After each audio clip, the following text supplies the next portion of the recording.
আমি আশা করব যারা আমার এই ভিডিওটি দেখতেছেন বা দেখবেন, সকলেই যে দেখছেন সে আরেকজনকে বলবেন যাতে অন্তত মহানগরীর প্রত্যেকটা দপ্তরের 3 জন করে নেতৃবৃন্দ এসে আমাদেরকে আগামী দিনের সিদ্ধান্ত নিতে আপনাদের মূল্যবান মতামত দিয়ে সহযোগিতা করবেন।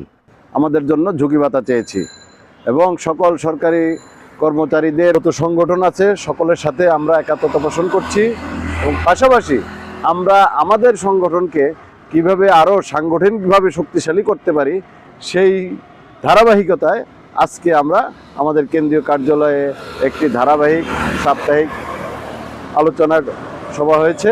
সেই আলোচনা সভায় আমাদের সিদ্ধান্ত হয়েছে যে আমরা এই পে স্কেল বাস্তবায়নের জন্য আগামীতে আমরা কি ধরনের কর্মসূচি গ্রহণ করতে পারি সেই লক্ষ্যে ঢাকা মহানগরীর যত সকল সরকারি দপ্তর অধিদপ্তর আছে সকল দপ্তর অধিদপ্তরের নেতৃবৃন্দ অন্তত 3 জনকে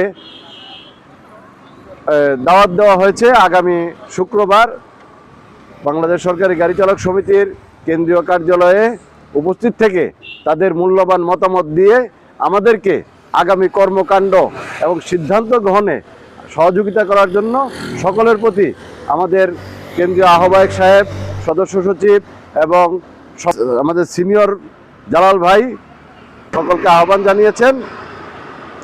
আমি আশা করব যারা আমার এই ভিডিওটি দেখতেছেন বা দেখবেন, সকলেই যে দেখছেন সে আরেকজনকে বলবেন যাতে অন্তত মহানগরীর প্রত্যেকটা দপ্তরের 3 জন করে নেতৃবৃন্দ এসে আমাদেরকে আগামী দিনের সিদ্ধান্ত নিতে আপনাদের মূল্যবান মতামত দিয়ে সহযোগিতা করবেন। এই বলে আমি আমার বক্তব্য শেষ করছি।